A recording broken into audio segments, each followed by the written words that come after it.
Good morning and welcome to Sunday Live Dharma. It's July 24th, a warm Sunday morning. Today, Laura Olson, Juan Lasson, will share her Dharma talk called See No Evil. Please feel free to share your greetings in the live chat now or at the end of today's Dharma talk. Now please stand up to begin some Qi Gong movements guided by Reverends Young.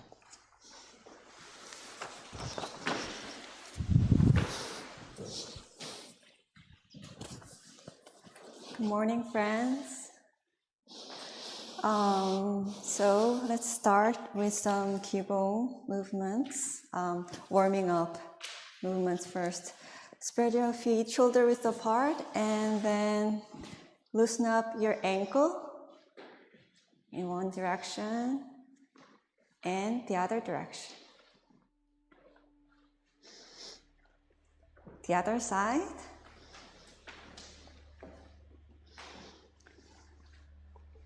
And the other direction.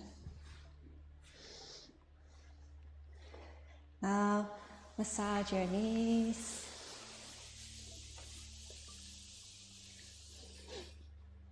And rotate them in one direction and the other direction.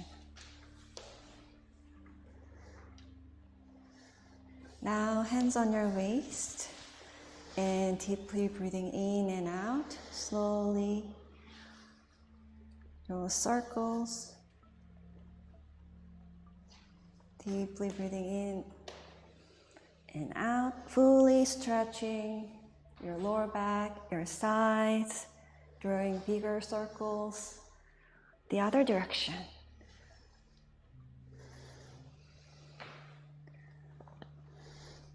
Great. Now spread your arms and big circles. With both of your arms,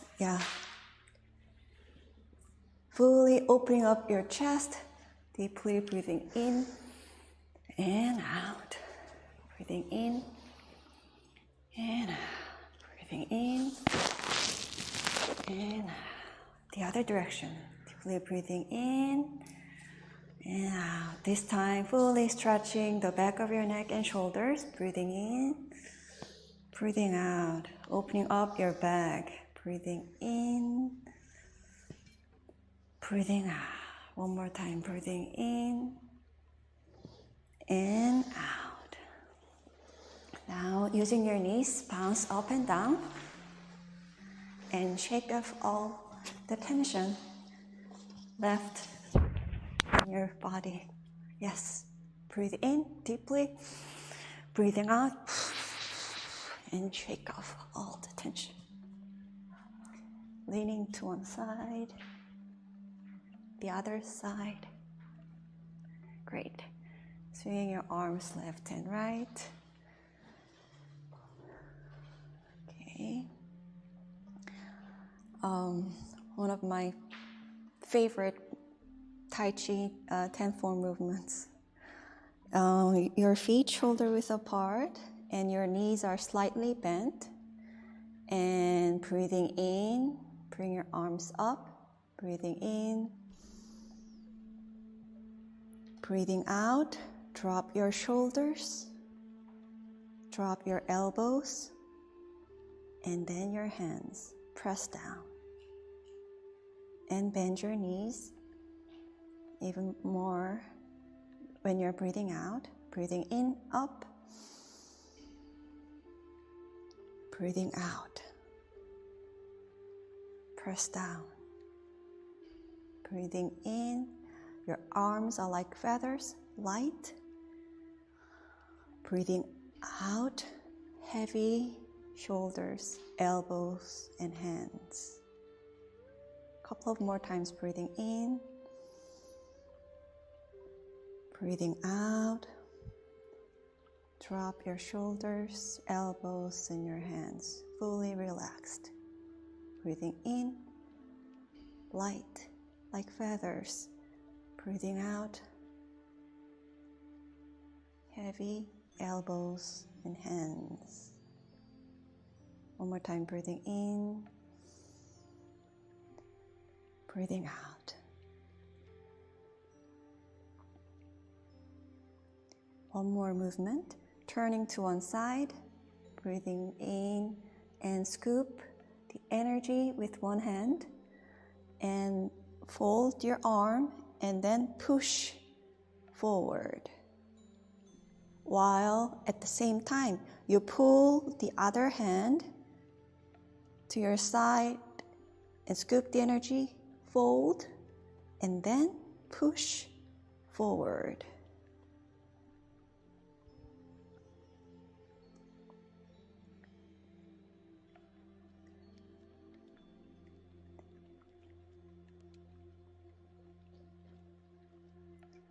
Focusing on the energy flow your movement creates. A couple of more times.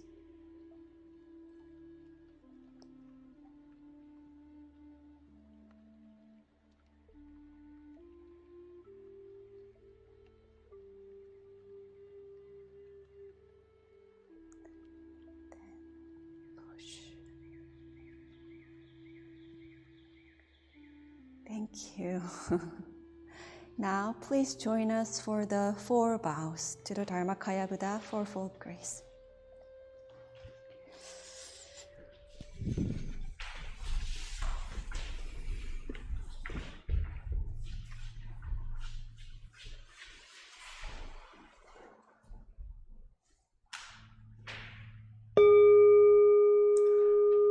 With gratitude, I bow to the grace of heaven and earth, honoring the infinite source of marvelous existence.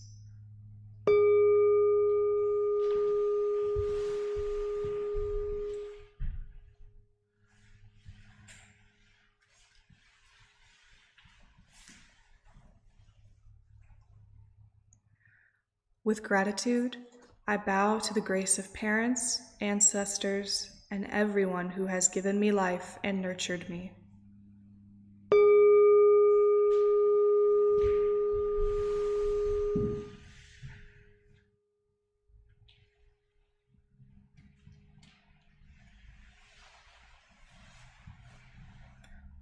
With gratitude, I bow to the grace of fellow beings, embracing the truth of interconnectedness.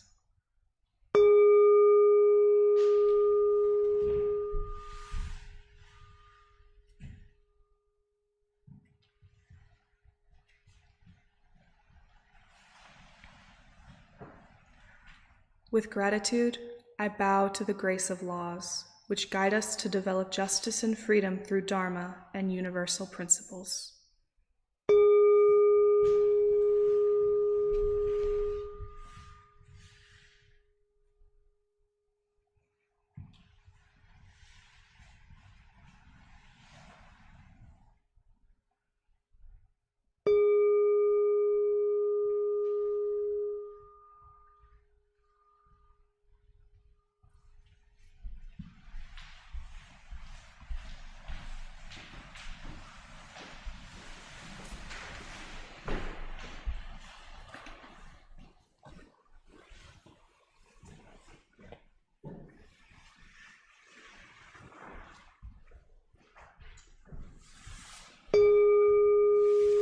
Meditation is simple and easy. Anyone can practice it.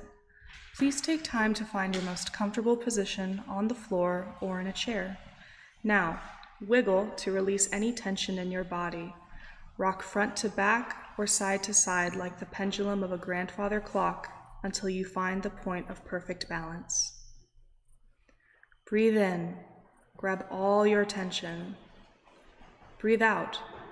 Release any mental or physical uneasiness.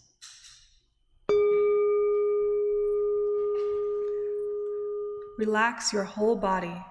It is okay to slouch a little bit if that feels more natural.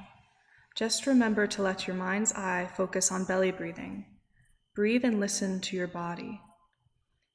If your body agrees, gradually sit up tall, gently straighten your spine without losing focus on the energy in your lower abdomen. You may start to feel your lower back growing stronger and your chest and heart opening. Now, open your eyes softly and look straight ahead with a level gaze. Without moving your head or eyes, let your eyelids relax and drift downward to their most comfortable place. While keeping your ears softly aligned with your shoulders, tuck your chin in slightly and let your shoulders melt away from your ears. Enjoy the sensation of your arms and hands relaxing.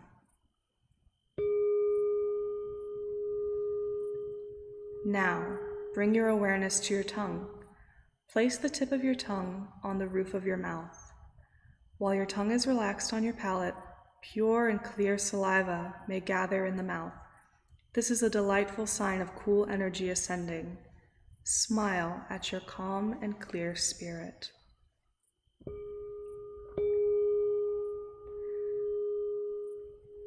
Invite your awareness to return to your lower abdomen, your Qi energy field. This is called the Danzhan and located about 2 inches below your navel. Your Danzhan is the power center for your breathing.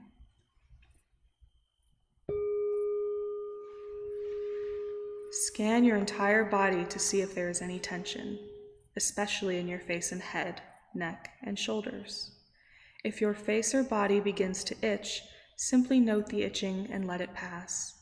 If your legs ache unbearably, you may change position very slowly and quietly so that you maintain a calm stillness and honor the silent practice of those around you.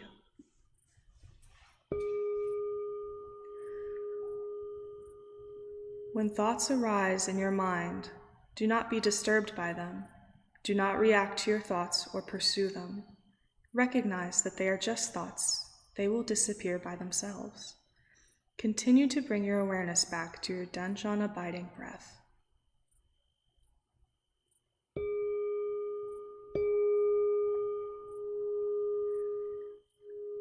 When your mind is calm, concentrated, perfectly focused, and at peace, you will rest in the realm of samadhi, deep meditation. You will no longer feel any distinction between yourself and others, finding yourself free from the limits of time and space. We are grateful to sit quietly together, finding the still point within. May we be here now, deeply aware of our ever calm, ever alert spirit.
전지연기야 심정 만사여회야 심통 전지여와 동일체하여 전지동 심정 전지연기야 심정 만사여회야 심통 전지여와 동일체하여 전지동 심정 전지연기야 심정 만사여회야 심통 전지여와 동일체하여 전지동 심정 전지연기야 심정 만사여회야 심통 전지여와 동일체하여 전지동 심정 전지연기야 심정 만사여회야 심통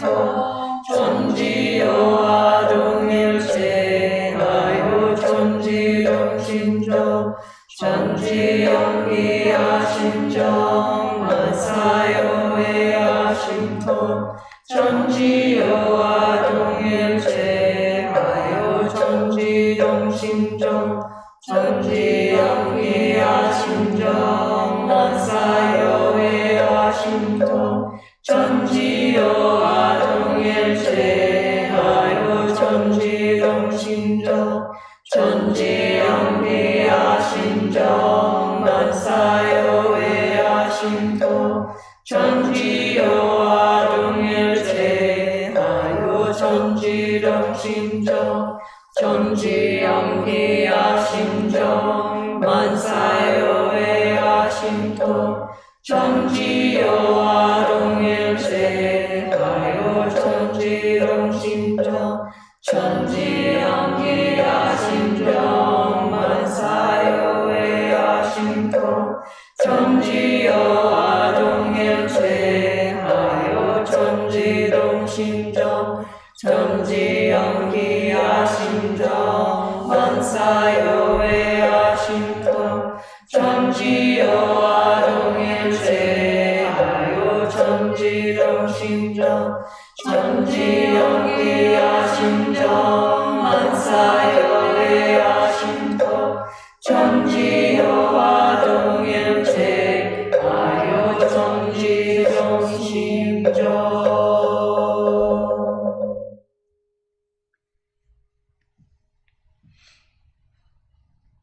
Palms together. Prayer for world peace. Grace of heaven and earth. Grace of parents. Grace of fellow beings. Grace of laws. O Dharmakaya Buddha, fourfold grace.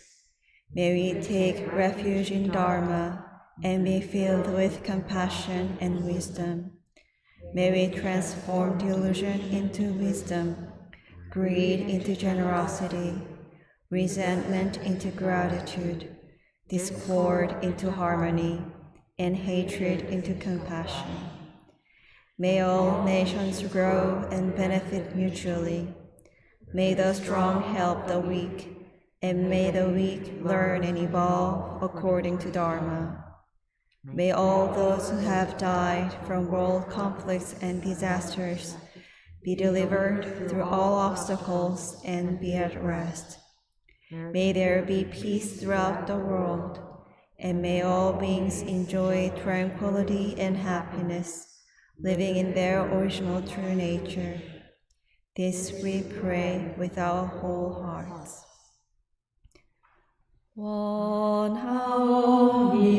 원하옵니다. 원하옵니다. 간절히 간절히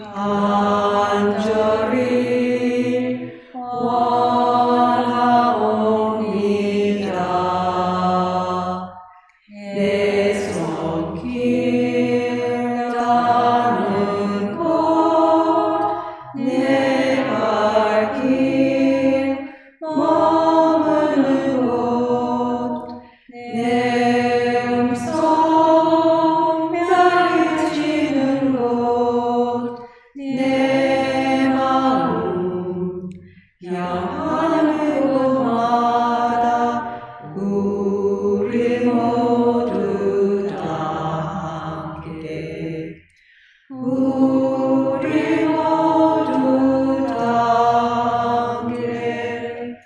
Wish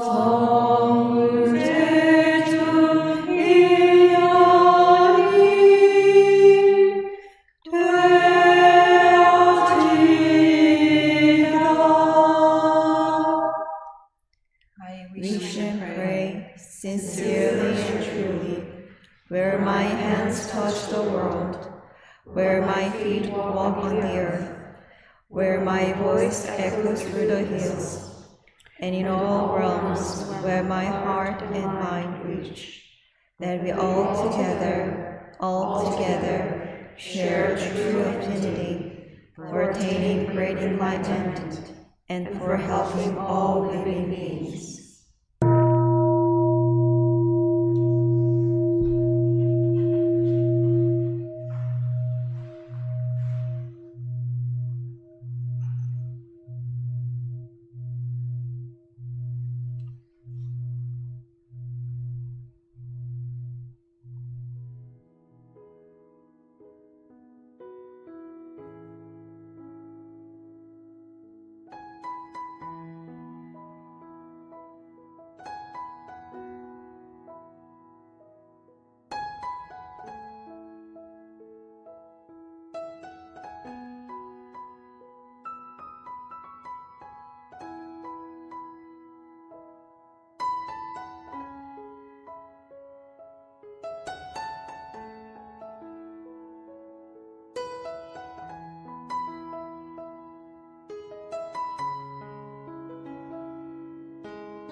Today, our dear friend Lara is going to share her Dharma talk titled See No Evil.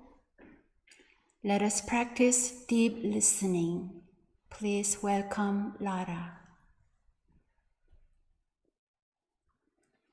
Good morning.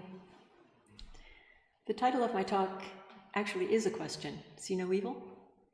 And for those of you in the Dharma Hall who can't see the title slide, the image is of the three wise monkeys. Maybe you remember this. We sometimes say, hear no evil, see no evil, speak no evil.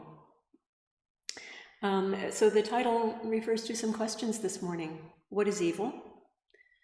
Should I see it in the world? And if I do, what do I do about it?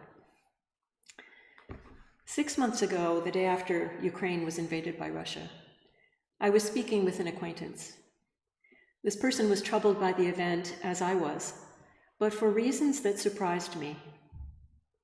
Putin doesn't need to resort to such force, but why are the Ukrainians resisting so strongly? Putin is only trying to reunite the Ukrainians and the Russians, right? After all, they speak the same language and are really one people. Please stop, I said. Ukrainian and Russian are not the same language, and Ukrainians and Russians have very different histories as nations and peoples. Besides, Ukraine is a sovereign nation which sought and gained independence from Russia 30 years ago. There is no justification for this. It is pure evil.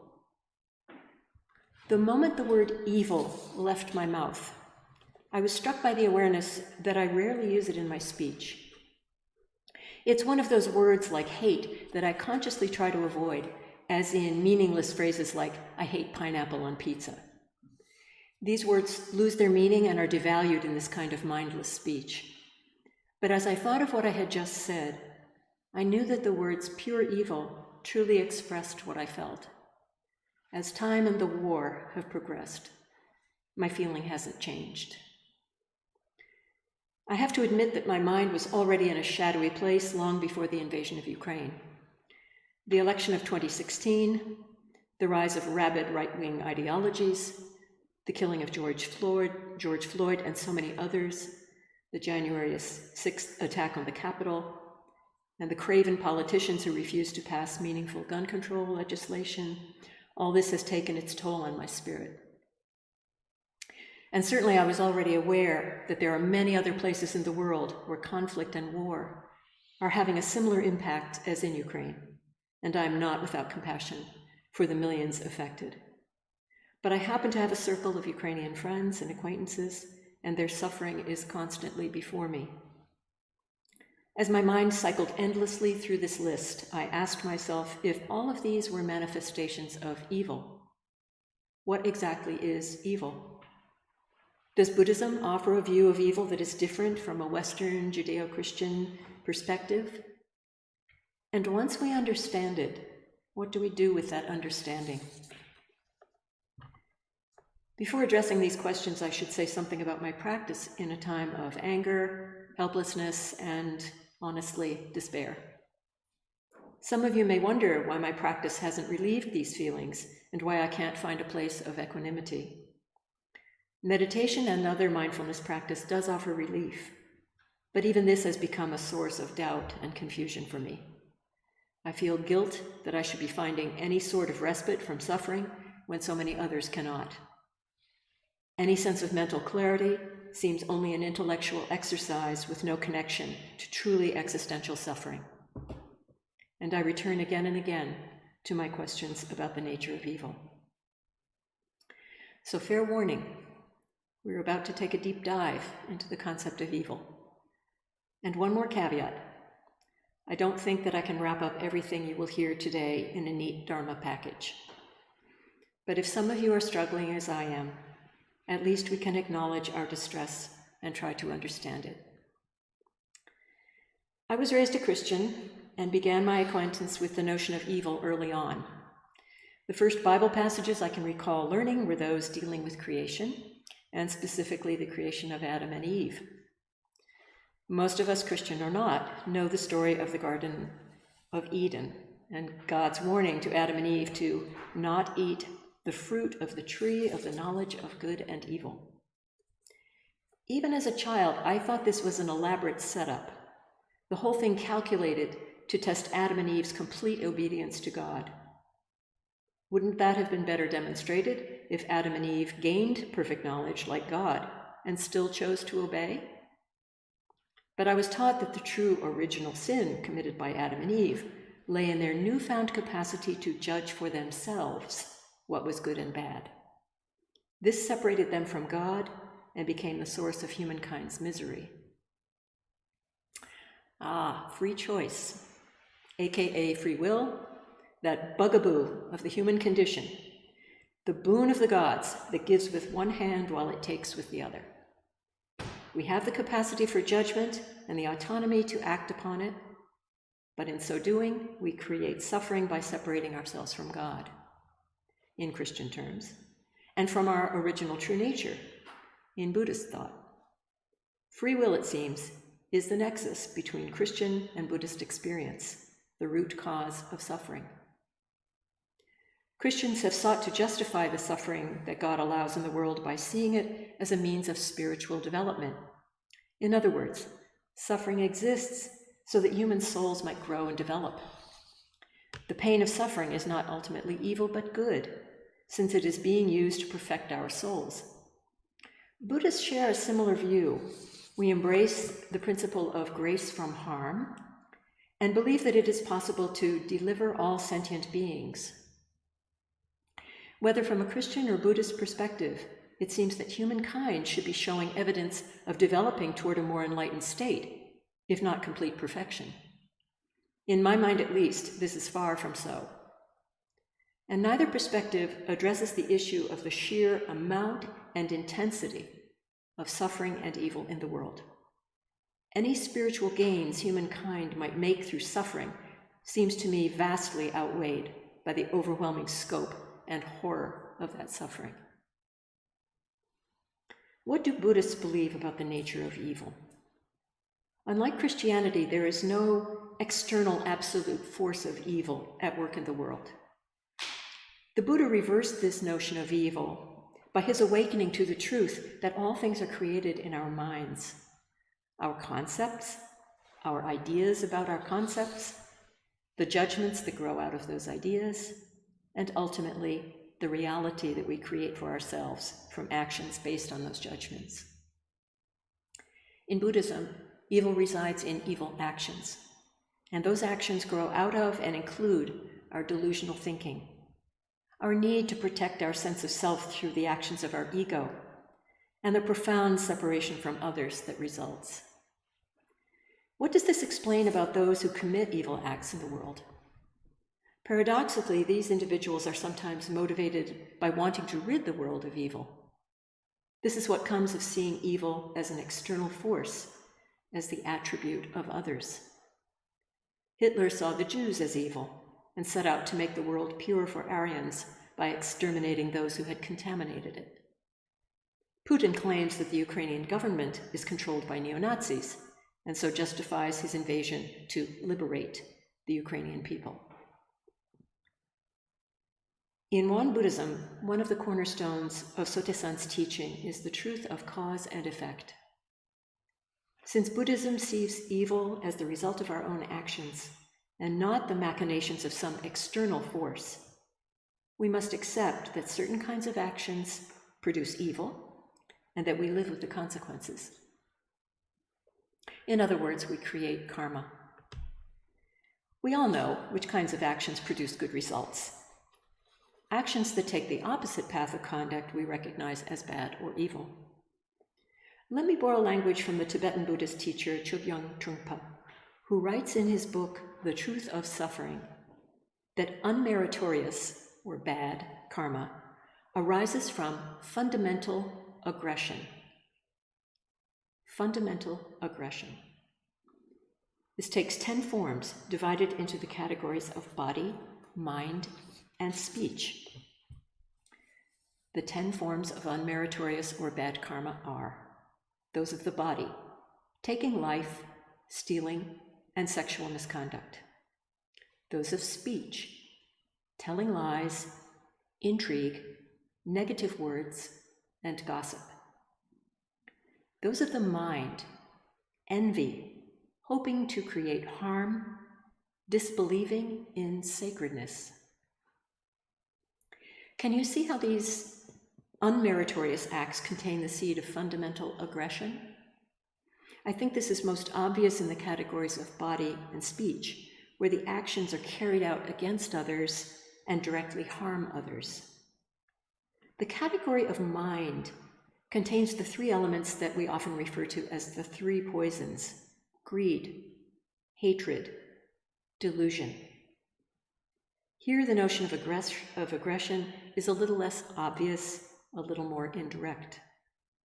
Chogyam Trungpa's phrase, disbelieving in sacredness to mean delusion, is especially interesting to me. The ultimate delusion in Buddhism is seeing ourselves as entities separate from one another and the rest of creation. But I'd never considered that delusion contained an element of aggression. So what does Trungpa mean by disbelieving in sacredness as an aggressive form of delusion? He writes, you simply don't believe in fundamental dignity or basic goodness. You believe in the wretchedness of the world rather than the sacredness of the world. You refuse to work with a sense of reverence. Although the language and terms he uses are different, I believe he's referring to belief in Ilwansang, belief in our original true nature. For anyone seeking enlightenment, the ultimate aggression against oneself is to refuse to acknowledge that you are fundamentally good. And this is precisely where I find myself. I meditate and then despise myself for escapism, of sitting on a cushion in the face of others' suffering. I despair for the perfection of humankind, as all I see is the endless repetition of cycles of violence and evil. I am left with what seems like only an intellectual understanding of the nature of evil, while its very real consequences are in evidence throughout the world. I have lost my sense of sacredness and reverence. Recently, I was speaking to my cousin who grew up in an Irish Roman Catholic family. She's now a spiritual seeker, a faithful meditator, and she is someone who I can talk to about my spiritual questioning. I told her about my despair and hopelessness, and said that I sometimes go to sleep at night, not really caring if I wake the next morning. After a moment of silence, she laughed and said, "Do you know what my childhood priest would say to that? 'Tis the devil working in you." It was my turn to laugh. That one homely phrase brought me back from the edge. Who knew there were Irish koans? I suddenly realized that I'm allowing evil to take root in my mind precisely because I have allowed despair, the lack of a sense of reverence and sacredness, to subsume my thinking. In One Buddhism, we strive to see grace in all things. Gratitude becomes our daily practice. The ultimate ingratitude is to turn my face from grace, from a sense of reverence. If I do this, haven't I allowed evil to win by default? I said at the beginning of this talk that there would probably be no Dharma gift wrapping to tie all this together. I still don't understand the scope of suffering in the world. See no evil? No, I can't do that. But I can use my free will, my choice in action, to not shut my eyes to all that is sacred.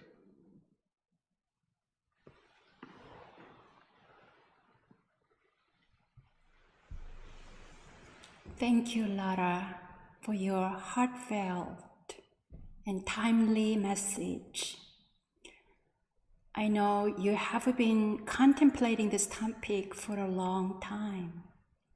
Many of us relate deeply. Let us pause in silence for a moment and reflect on our takeaways from this profound message today.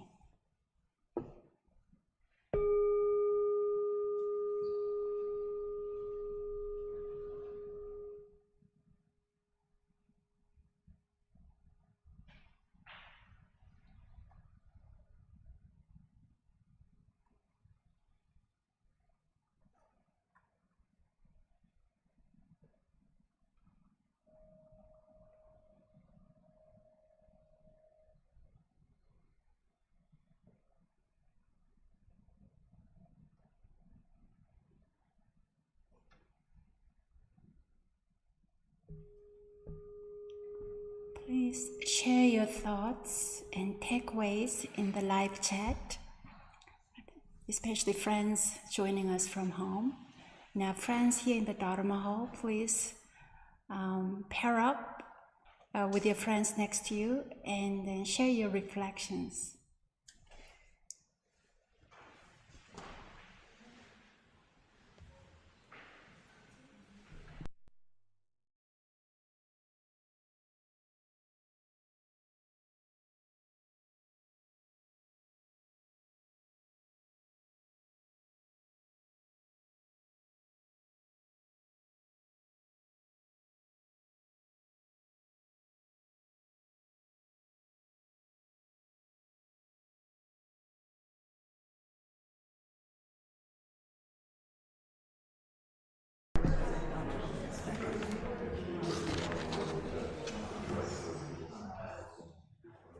We are going to read it.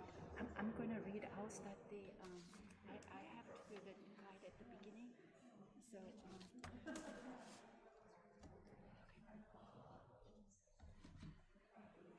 could you do the mukta a little bit faster?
you so much for sharing your reflection. Today we are going to close our program by chanting 청정주, page 3, Purification chant. Let us read the meaning of this 청정주 in English together.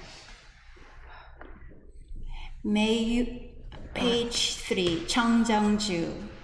Dharmakaya is pure and has no hindrance. We recover the light of our original nature and become just as pure. The great, harmonious, and supreme energy unites with us. All negativity and harmful spirits vanish by themselves. Shall we read one more time? Dharmakaya is pure and has no hindrance. We recover the light of our original nature and become just as pure. The great, harmonious, and supreme energy unites with us. All negativity and harmful spirits vanish by themselves. 청정주 신청정본무의 아득해 광역부여 대화원기성일단 사마학제자소며 법신정정본무의 아득해 광역부여 대화원기성일단 사마학제자소며 법신정정본무의 아득해 광역부여 대화원기성일단 사마학제자소며 법신정정본무의 아득해 광역부여 대화원기성일단 사마학제자소며 법신정정본무의 아득해 광역부여 대화원기성일단 사마학제자소며 법신정정본무의 아득해 광역부여 대화원기성일단 사마학제자소며 법신정정본무의 아득해 광역부여 대화원기성일단 사마학제자소며 법신정정본무의 아득해 광역부여 대화원기성일단 사마학제자소며 법신정정본무의 아득해 광역부여 대화원기성일단 사마학제자소며 법신정정본무의 아득해 광역부여 대화원기성일단 사마학제자소며.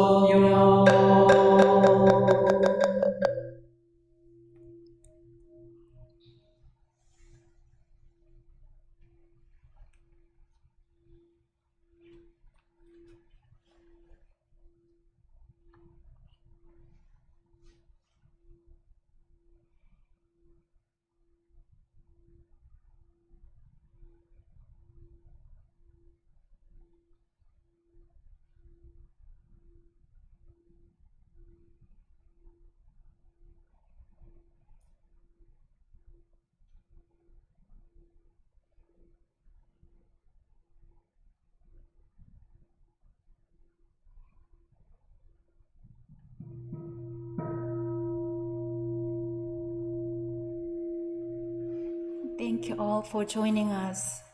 This afternoon at 5 p.m., we will have an in-person meditation at the Raleigh Temple. Do you know we have a Raleigh Center? It's a beautiful place around right nearby Falls Lake. Please join us if you can. Also, check out our upcoming retreat in August, September, and October. All are in-person retreat except the half-day Zoom retreat on August 13. Anyone can join from their home. Let's greet our friend next to us.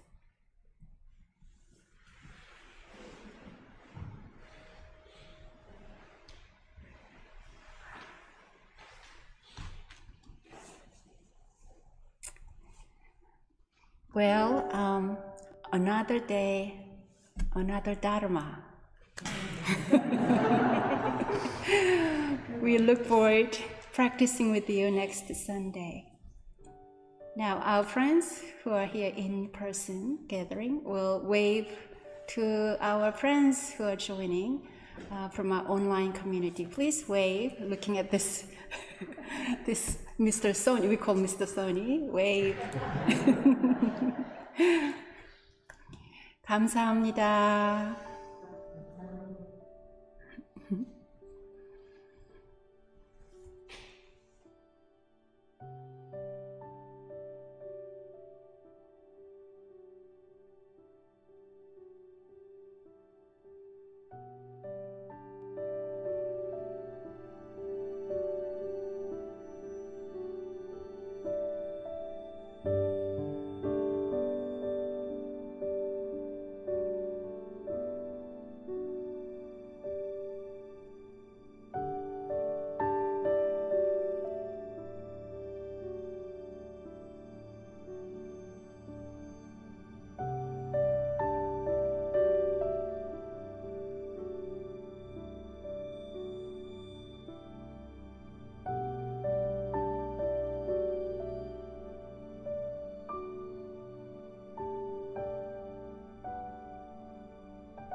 you.